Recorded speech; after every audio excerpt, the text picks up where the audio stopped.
Okay. Dynamite the lad.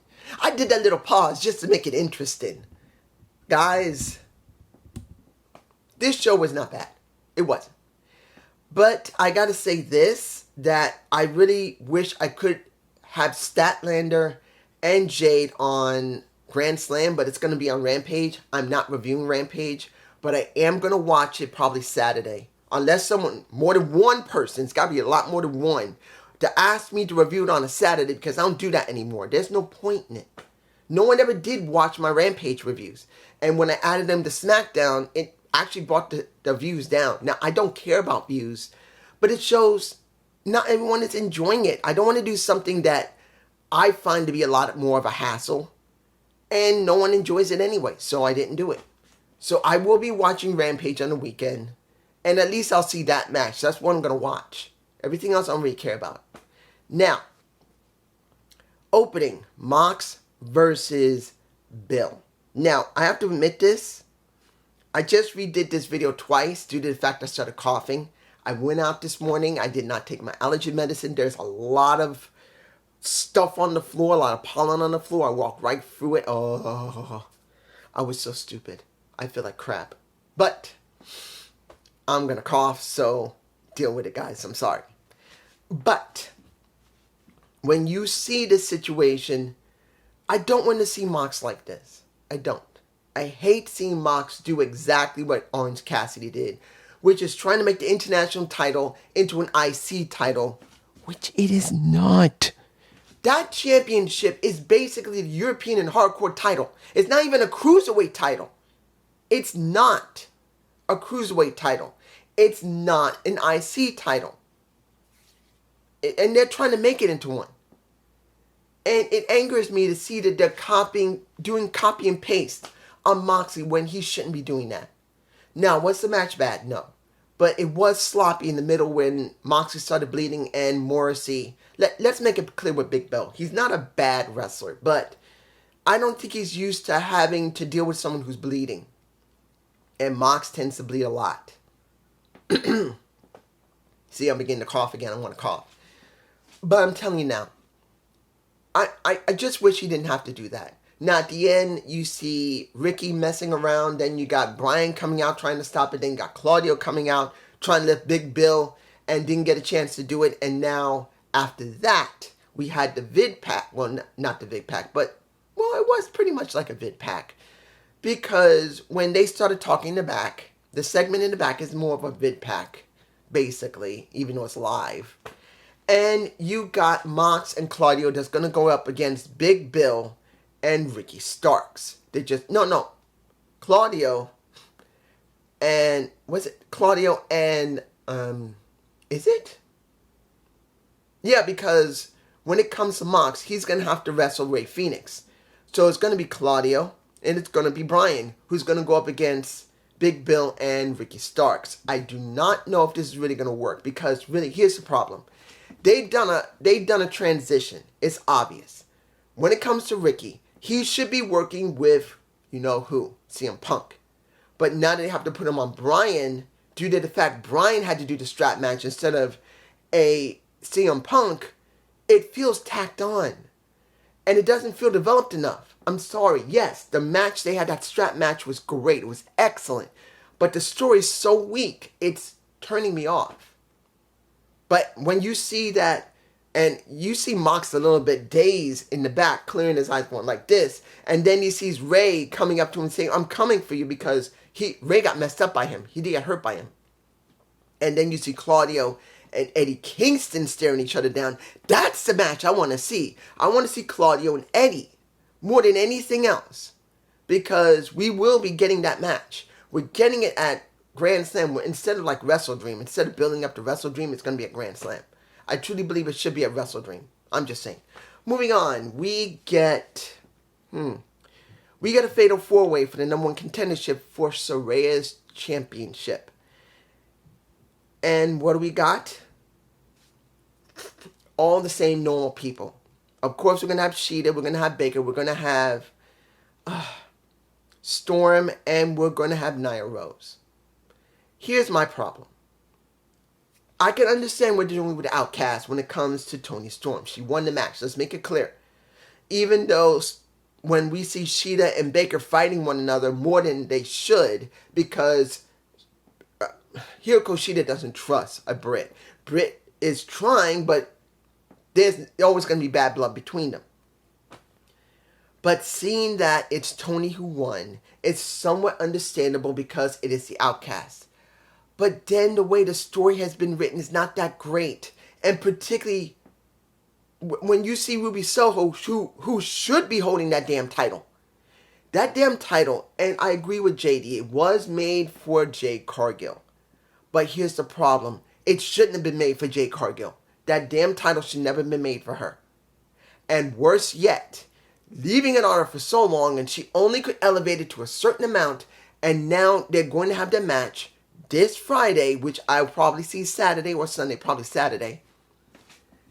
Honestly, if Jade regains that title, it is a waste of time. If Statlander keeps that title beyond that, it's also a waste of time. It should not be around Statlander's waist. And it shouldn't be around Jade Cargill's waist. It should be around Ruby Soho's waist, who is an actual veteran in the damn business more than any either one of them. And I'm not even taking anything away from Statlander. She's been in the business for a while. But Ruby Soho's got more name and more star power than a Statlander. They had something with Ruby Soho a year and some change ago. When she came in red hot. And instead of letting her have that brand new title, try and elevate it, they gave it to Jade. And that was just the end of that. Not only for a Ruby Soho went from here to this, and then somewhat got back up before didn't get the damn title. And then Jade Cargill, who came in, who was here, and has gone up to here. And that's it. Because that title had no namesake behind it, no legacy, nothing. Moving on. What did we get with Cage and Hangman? A little bit of cleaning up what happened in 2021. That they had their matches then. It's kind of closing up a little bit of a rivalry, even though this is more about Swerve wanting the spot of a Hangman Page. Match was fine. In the end, you know who won. But this is more about trying to build a wrestle dream between the two. And that you can see that Swerve wants that damn spot. He can taste it. And pretty much, when you see that he says clearly, well, how can I say this when it comes to Hangman Page? Seeing Prince Naga holding the nuts of a Hangman Page, making it very clear that the nuts of a Swerve Strickland is in the purse of a Prince Naga, who's dancing like this and then gets his head kicked off like he's a stupid bitch. It kind of, how can I say if it looked good or not? It didn't look that good. In a sense, it did look good because seeing the Bucks help Hangman Page after he got his ass kicked by Bryan after the match was over made sense. But hear him say that before that happened, it would have been better if it was a woman. I'm just being honest here. That would have made more better sense if it was a woman. I'm just saying. The match of Alan and Nick versus the former members of the Jericho Appreciation Society, Daddy Magic and Parker. Let me give it to you like this. They have fallen from grace.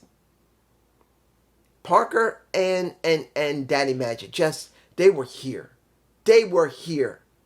And they gone from here, and they're going like this. That's the deal. And since Sammy Guevara is already working with Chris, and Dave Garcia was trying to get somewhere, and then he's dealing with a little bit of Don Callis, who would like to bring him into the Don family, these guys are on their own, and they're going like this. That's how it feels with them. They're not bad wrestlers. They got great personalities, but unless Tony books them correctly, or better yet, throw them on RH, because there's nowhere for you, or better yet, leave them on Collision, where you should be focusing more on tag teams on Collision. Look, this is what I said before. Split up the divisions. Let the women stay on Collision, tag teams on Collision.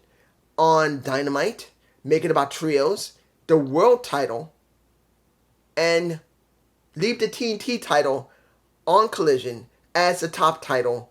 And if you got to, leave the women's world title there and focus on the TBS title on Collision. Focus on them. Leave it like that. That's where it should be. Because right now it just feels disjointed. Nothing's here. I'm just saying. Seeing Christian messing with them. And now they're going to be a match between, I think it was Grand Slam, that Christian's going to want a match with him, Luchasaurus, with Sting and Allen. This is where it's going to be. You're going to see Nick is at ringside, and he's going to try and bring him in. That's the way I believe it's going to happen. It would be interesting if he did come in eventually, but not now. It's just too soon. Now, if I sound nasally, I'm sorry. Okay, Orange Cassidy saying he's tired when he was talking to Hook was interesting. I'm not going to leave it at that, because we need to see where they're going to go with that.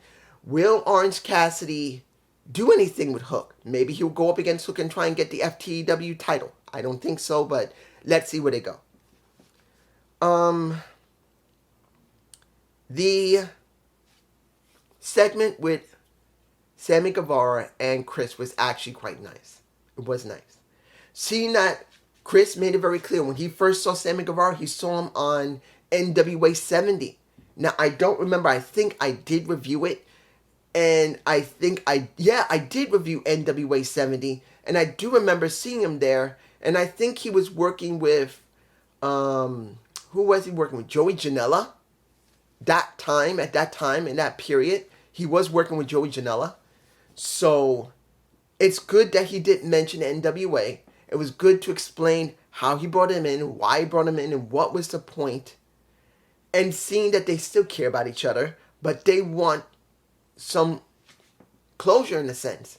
That Sammy, who's now a pillar, still feels like he's in the shadow of Chris. It makes sense.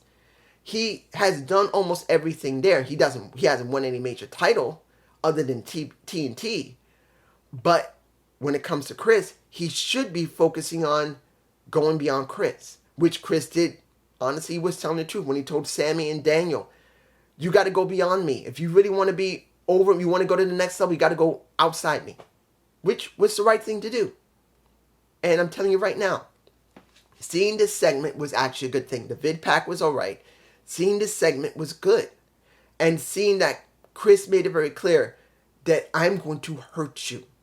I'm going to hit you harder than I ever hit anyone.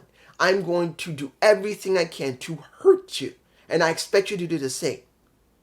And when it came to Sammy, he says, I got to beat you. This is necessary. I don't want to be in your shadow. He basically said, I love you, but even though he didn't say it.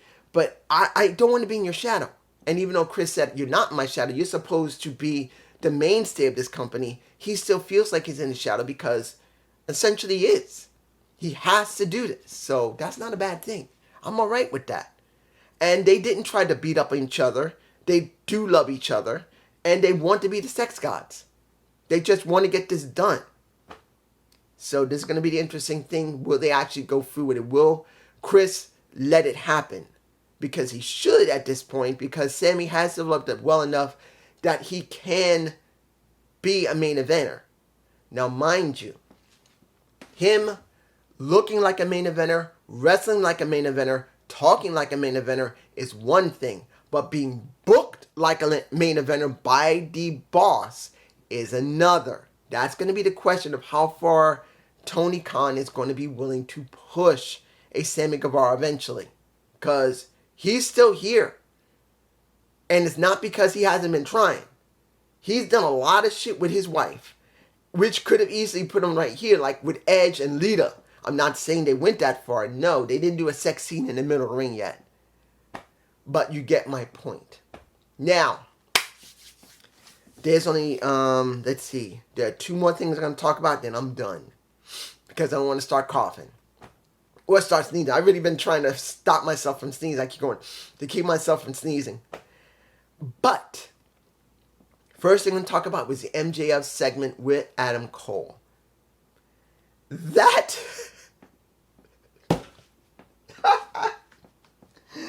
okay. The opening of it was fine. Him talking about his neck. Him talking about Robert Strom being a bitch.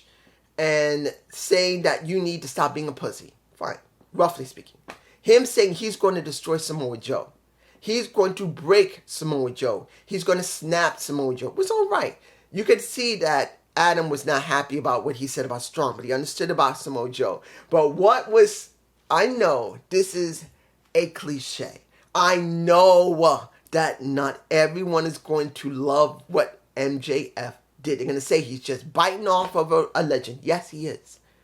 And there's nothing wrong. When you see there was so many people, including Kevin Nash, had an attitude with LA Knight saying that you're trying to bite off The Rock. You're trying to be a copy of The Rock. Well, guess what?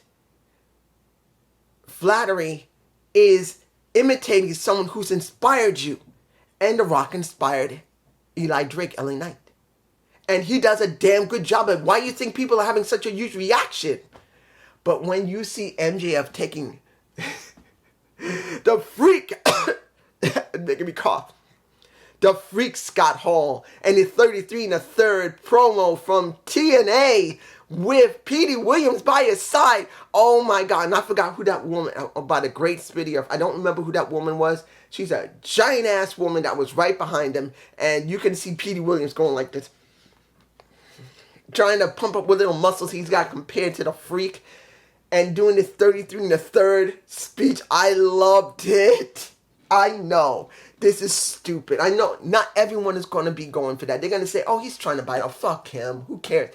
It was funny. Remember, we are talking about pro wrestling. We're not doing fucking amateur wrestling. If you want amateur wrestling, watch OH. Oh, wait, I forgot. OH doesn't exist anymore. It's AEW ROH or AEW Light. If you want amateur wrestling with no jokes, just pure wrestling, watch amateur wrestling in college, high school, and the Olympics. We're talking about pro wrestling. Pantomime. We are talking about theater, pantomime, athleticism. That is fucking pro wrestling in a nutshell when they did it in the carnies back in the 20s, 30s, 40s, 50s. Until they went to TV, and then it became what we know as a phenomenon of pro wrestling. Doesn't matter. WWE, which it doesn't exist anymore, which is now, what is it called? TKO Group Holdings / WWE.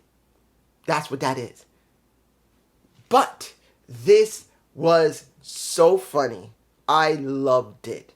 Yes, it's biting off of Scott. It is. Scott Steiner has been one of the most craziest and ludicrous people you can love and know. It's his bit that everyone remembers. That's what they still show on Impact Wrestling sometimes. Because it was that damn epic. Here, of course, it doesn't have the same strength, but it was still funny. I liked it. There's nothing wrong with that. Now, everyone's going to agree to it. They're going to say it was stupid, it was cliche, he didn't nail it correctly. I believe he did. And I liked it. And it's going to do something for Joe, and it's going to do something for MJF. Now, Robert Strom versus Joe. It was a rough-ass match. I liked it. I think out of all the matches, it was the best match for me personally. Due to the fact of the story between Joe and MJF, and due to Robert Strom and Adam Cole. We're both ties to MJF. In the end, you know what happened. Joe wins. Then, as Joe left, you get Adam Cole coming out, checking on Roderick, and Roderick looks at him, collapsed to the ground, screaming in pain, taken away, strapped up in pretty much as they always do to check your neck. They put you on a stretcher and strap you up and go. And you can see when you see OGK arguing with Adam Cole, and he's up on the ramp. I had this feeling something was about to happen, but I wasn't sure. And I was right. Because I've forgotten that Joe said, I'm going to take everything from you in his promo. He said, I'm coming for that damn title. The prophecy has now become fruition. I am coming for you, and I'm coming to take everything. And what did he do? He choked out Adam Cole. And as you can see from the thumbnail that I'm going to probably use, he choked his ass out. And the one thing he did, go right on top of him, or with his own sweat. It was a good build into, well, let me make it like this. Did they build well into Wrestle Dream? What they've done so far, yes. Did they build a good amount going into Grand Slam? Yes. There's things here that you can't agree with. Others you're not going to. Look, I love Saraya. I still love Toni Storm.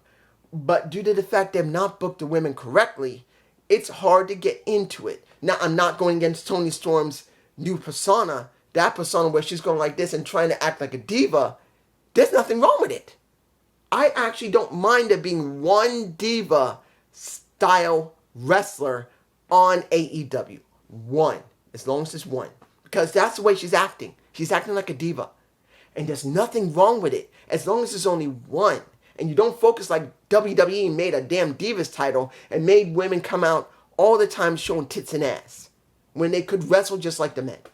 Now mind you, counting on the story, that kind of thing can work. Just like with the men can come in tighty-whities and dress like Chippendale dancers as long as the story makes sense that has a payoff later. But it's just me.